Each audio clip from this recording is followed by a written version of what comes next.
ಮತ್ತು ನೇಕಾರರು ಹೋರಾಟ ಮಾಡ್ತಾಯಿದ್ರು, ವಿದ್ಯುತ್ತನ್ನು ಖಾಸಗೀಕರಣ ಮಾಡಿಕೊಡೋದು ಅಂತೇಳಿ. ಅದನ್ನು ಜೋರಿಟ್ಟರು ಅದನ್ನು. ಆದ್ರೆ ನಿನ್ನೆ ಒಂದು ಕಡೆ ಮಾತಾಡ್ತಾ ಜೊತೆಗೆ KJ ಜಾರ್ಜ್ ಅವರು ಸ್ಪಷ್ಟವಾಗಿ ಹೇಳಿಬಿಟ್ರು ಖಾಸಗೀಕರಣ ಮಾಡೋದಿಲ್ಲ ಅಂತೇಳಿ. ಅದರ ಒಂದಿಷ್ಟು ಏನೋ ಜಗ್ಗಿ ಹೇಳಿದರು. ಕೊನೆಗೆ ಒಂದು ಮಾತನ್ನು ಹೇಳಿದರು, ಈ ಖಾಸಗೀಕರಣ ಮಾಡೋದಕ್ಕೆ ಕಾರ್ಯಕರ್ತರು ಮಾಡಿದವರು, ಬಿಡದಿಯಲ್ಲೂ ಮಾಡಿದವರು ಕುಮಾರಸ್ವಾಮಿ ಅವರೇ ಅದನ್ನು ರೆಡ್ ಜೋನ್ ಮಾಡಿದವರು. ನಂತರದಲ್ಲೇ ಯಡಿಯೂರಪ್ಪನವ್ರು ಬಂದರು, ಅವರು ಅದನ್ನು ಮಾಡಲಿಕ್ಕೆ ಪ್ರಯತ್ನ ಮಾಡಿದರು.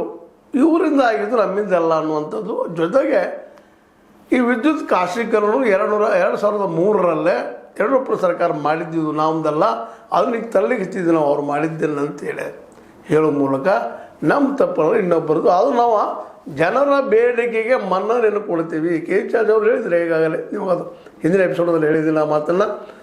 ಇಲ್ಲ, ನಾವು ಇದನ್ನು ಖಾಸಗೀಕರಣ ಮಾಡೋದಿಲ್ಲ ಅಂತೇಳಿ ಅವ್ರ ಹಿರಿಯರ ಮಾತಿಗೆ ನಾನು ಮನ್ನಣೆ ಕೊಡ್ತಾ ಇದ್ದೀನಿ ಅಂತೇಳಿ DK ಶಿವಕುಮಾರ್ ಅವರು ಎರಡೂದರಿಂದ ಹಿಂದೆ ಸರಿತಾ ಇದ್ದಾರೆ. ಒಂದು ಕಡೆಗೆ ಬಿಡದಿಯ ಟೌನ್ಶಿಪ್ ಮಾಡೋದಾಗಿರ್ಬೋದು, ಇನ್ನೊಂದು ಕಡೆಗೆ ಈ ವಿದ್ಯುತ್ತನ್ನು ಖಾಸಗೀಕರಣ ಮಾಡೋದಾಗಿರ್ಬೋದು.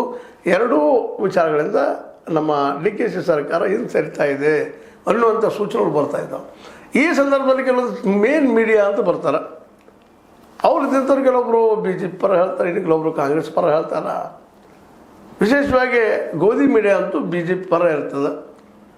ಈ ಬಿಡದಿ ವಿಷಯ ದೊಡ್ಡದಾದಾಗ ಸಹಜವಾಗಿ ಕುಮಾರಸ್ವಾಮಿಗಳಿಗೆ ದೊಡ್ಡದು ಮಾಡಿಕೊಂಡು ಅವ್ರ ಮಗ ಪಾದಯಾತ್ರೆ ಮಾಡೋದು ಮತ್ತೇನು ಮಾಡೋದು ಮಾಡಲಿಕ್ಕೆ ಹತ್ತ ತಕ್ಷಣ ಇದು ನಮ್ಮ ಕೈಯಿಂದ ಬಿಟ್ಟು ಹೋಗ್ತದೆ ಅಂತ BJPಗರು ಸಹಿತ ಅದಕ್ಕೆ ಹಿಂದೆ ಸರಿಸೋ ಸಲುವಾಗಿ ಅವರು ಮೂವ್ಮೆಂಟಿನ ಶುರು ಮಾಡಿದರು.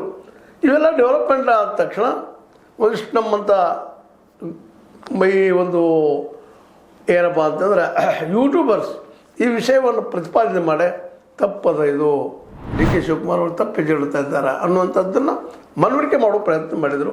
ಈಗ ಈ ದೊಡ್ಡ ಮೀಡಿಯಾಗಳು ನಾವು ಮಾಡಿದ್ವಿ ನಮ್ಮಿಂದ ಆಯಿತು ಅಂತ ಹೇಳಿ ಕೊಡ್ತಾ ಇದ್ದಾರೆ. ಇರ್ಬೋದು ಅವ್ರವ್ರ ದೃಷ್ಟಿಕೋನ ಅಂದ್ರಂದಿರ್ಬೋದು, ಆ ಮಾತು ಕೇಳಿರ್ಬೋದು. ಆದರೆ ಇದೆಲ್ಲಕ್ಕಿಂತ ಹೆಚ್ಚಿಗೆ ರೈತರು, ನೇಕಾರರು, ಕಾರ್ಮಿಕರು ಇವರೆಲ್ಲರೂ ಒಟ್ಟು ಹೋರಾಟದಿಂದ ಇದಾಗಿದೆ. ಇವತ್ತು ಬಿಡದಿಯ ರೈತರಂತೆ ಬೆನ್ನು ಹಚ್ಚಿಬಿಟ್ರು, ನಾವು ಬಿಡೋದಿಲ್ಲ ಅಂತ. ನಿಧಾನಕ್ಕೆ ಉತ್ತರ ಕರ್ನಾಟಕದ ರೈತರು ಬರಲಿಕ್ಕೆ ಹಚ್ಚಿದ್ರಲ್ಲೇ ಶಶಿಕಾಂತ್ ಗುರೂಜಿ ಆಗಿರ್ಬೋದು, ಚುನಪ್ಪ ಆಗಿರ್ಬೋದು, ಮತ್ತು ಬೇರೆ ಬಡಗಲಪುರವರಾಗಿರ್ಬೋದು, ಒಬ್ಬರಿಂದ ಬರ್ಲಿಕ್ಕೆ ಹಚ್ಚಿದ್ರು.